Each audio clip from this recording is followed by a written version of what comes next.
Alright, we're playing an all-skeleton deck, and appropriately, I'm going to be talking about death. So, I'm sure you guys have heard people say that death is what gives life meaning and all of that. But think about it for just a second. So, for example, people that believe in God, they believe that God lasts forever, right? That God maybe even doesn't have a beginning, doesn't have an ending. But that doesn't make God valueless. If anything, God living forever makes him more valuable. Because if he didn't live forever, then anything he or she introduced would be temporary and it would just be gone. So I think that the idea that death is a good thing is basically just a way to cope with the fact that we're all going to die. And I'm sure a lot of you guys agree. When I first thought about death, it made me absolutely horrified. And eventually, with time, maybe you just get used to the idea. Like ancient humans probably got used to the idea of getting whatever tuberculosis or all of these diseases, which we've managed to treat or make better with time. From our current perspective, looking back, we can say, of course we don't want those diseases. That's ridiculous. I'm so glad that we don't have that. But from their perspective, they could say, well, that's just how it works. It's something you have to accept in life, that you could get that. Or you just have to accept that 50% of children die shortly after childbirth, before we ended up developing medicine and saying, no, actually, if we have the choice, we're not going to do that. So, let's see if my wall breakers can connect. Still not enough damage, but I'm taking. Okay. So I think you guys probably get what I'm in the witch splash buff. You guys get what I'm coming, like where I'm coming from, right? Just the idea that death is not a good thing. Death is a horrifying thing that we have to put up with. We have to figure out. And if you guys have read, I haven't read a lot, but I read a little bit of Albert Camus. I read like half of his book, Myth of Sisyphus, or his essay, whatever. And he talks about how there's this disconnect between society, like reality, and our ideas and expectations. So basically, we're all locked up in our little worlds, trying to figure out how to make things do, and getting so distracted by, oh, what does this person think of me, or what is this? We're so tied up in our worlds. Oh, what's my job? What's my reputation gonna be like? And after all of that, we're just gonna die, and we're in this huge universe, and we're just on this tiny little spot, right? So there's the disconnect, which he calls the absurd, between the vastness of reality and how little we matter versus how much we seem to value ourselves. But, it's not necessarily hopeless, because if you read on, he does give his option, which is basically what he would call rebellion, a constant act of defiance against reality. Because something he wrote, it was in Letters on Death and Rebellion. He talked about, because he lived during World War II, he talked about how the Germans sort of saw this evidence about, like the research or whatever, about reality, especially without religion, being sort of meaningless. They saw this and they were like, well, if all of this stuff is just a construct, how about we just go back, we sort of resign ourselves to how humanity was before. We should be, ancient humans just conquering each other, because if none of it matters, we're just going to take it all. We're just going to conquer it. Someone over there. But what Camus said is that if things are horrible, if we're in this situation of hopelessness, we can lie down and accept it, or we can at least try and fight back against it actively, which is his active rebellion against this absurdity, this disconnect between reality. Easy win with all skeleton deck. So, and he might have already proposed this. What I would say is that there should be an extension of this idea of rebellion to, be rebellion against death. Now that can include literal rebellion against death. That does maybe have some complications. So for example, if you've heard about something called longevity, escape velocity, it's the idea that if in 1 year, my iPad's glitching. The idea that if in 1 year we have enough tech advances so that people can live 2 years older, then we basically given everyone an extra year of life. And if we continue these advancements again and again, then people will never die.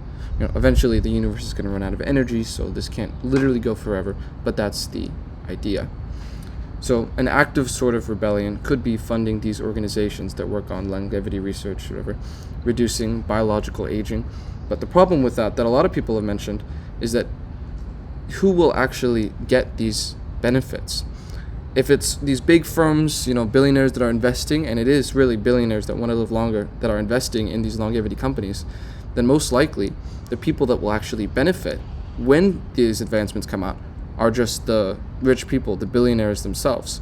And then the people without money, they end up just being unable to buy it. And this makes inequality even worse because money literally is time. The people that are rich can use the money to stay in power for longer, which can cause absolutely atrocious equality. Everything would be unequal. So if we were to actually pursue this, we would need a way so that everyone has equal access. It would be sort of a fundamental human right. And the thing is, even then, even if everyone had access, we have the problem of a limited amount of resources on Earth. We can only host so many people. So if we are saying that we deserve to live forever, close to forever, well, what that probably means is that we're going to have less descendants because there wouldn't be enough resources to go around. Maybe we can fit 10x more people, although that could be difficult, on the Earth. I know you can fit like everyone in the world in like a small amount of space. Like humans themselves aren't that large, but with all the resources they take and everything, it would just be, untenable to continue having more kids, all the while we are just living forever. So what does rebellion against death look like if not physical? Because this physical rebellion against death, in terms of trying to do research to live longer, it's a nice idea, but I don't know if it could actually work out. It seems pretty unreasonable. Maybe what we could do at the least is have this bitterness against death and to retain this bitterness. To not just say, oh, well, I have to accept death, it sucks, whatever, stoicism, but to actively go, man, death, I hate that. Don't you hate death? And to have a discussion around hating death instead of just lying there and being like, death is my fate, so it's good, I like it. Like, can we at least be honest with ourselves? And this shouldn't be unintuitive because from an evolutionary perspective, obviously, evolution is going to want us to live and not die for a while. Once we're old, then evolution doesn't care about us because it has a strategy of us living for about 30 years to have offspring, and then aging happens, which is just evolution taking off the reins and letting whatever happens happen. But at least while we're young, evolution wants us to live. So it's given us this drive to live. So both from a physical perspective, but also philosophical thinking about it, death is not good, and we should just be able to accept that, right? Can we just accept that death is a horrible thing? And again, with this recognition of its horribleness, then we can at least sort of accept it. We don't have to lie down and say, this is preferable, this is what I wanted anyways. We can say, no, this is a horrible thing, this is trash, I don't like it. But then we can just say, that's the situation that we're in, that's the reality that we're facing, so if we have to face it, I guess we'll face it. And that's just the mood that I think, the approach we should have towards death. Let's see, is there anything else to note about death? How about the idea that we can live on through our offspring? So you can't live forever, but if you have kids, then they will carry on what you're thinking, and that'll be carried on in their kids, so on and so forth. So you have a sort of offspring immortality. I'm sure there's a better name for that. Wait, shoot, am I going to lose? It's a tie? Whoa. Exact tie. He's so proud of himself. I'll take it. What was I saying? So some people think that your purpose can be your kids, and then through your kids you can live forever. Well, first problem with that is that very likely eventually your line of descendants will fail and they'll all die, but maybe you can get some more time through it, I don't actually have knowledge, much about it, but I've seen Coco, and in it there's the idea that as long as you're remembered by your family, you can still live on inside of their hearts or minds. But that also would go away, even if you had a continued line of descendants, because if it went forever, it would be impossible for your descendants to think about you and everyone else. So unless you want to be a sort of thought dictator and have all of your descendants only think about you, then it's pretty unrealistic to expect you to keep being thought of. So I guess, what are we left with here?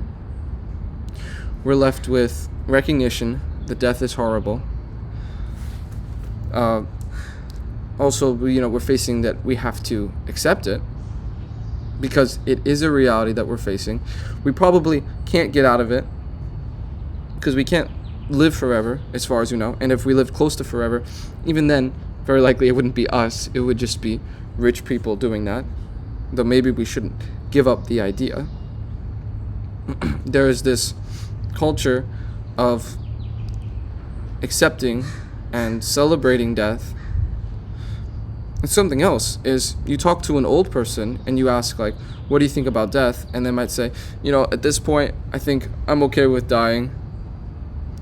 Is that because they're actually, like, they've thought it through and they've accepted death, philosophically, whatever?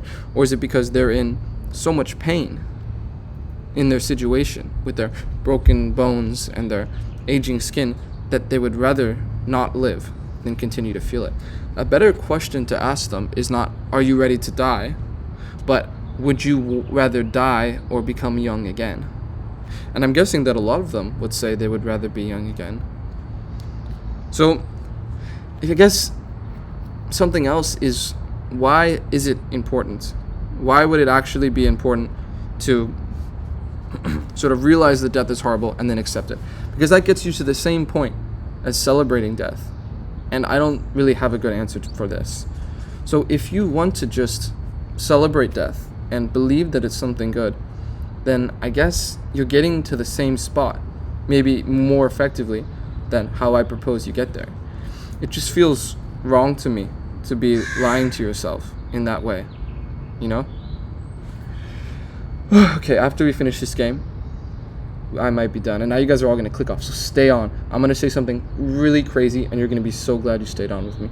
How about we talk about my channel and just persistence?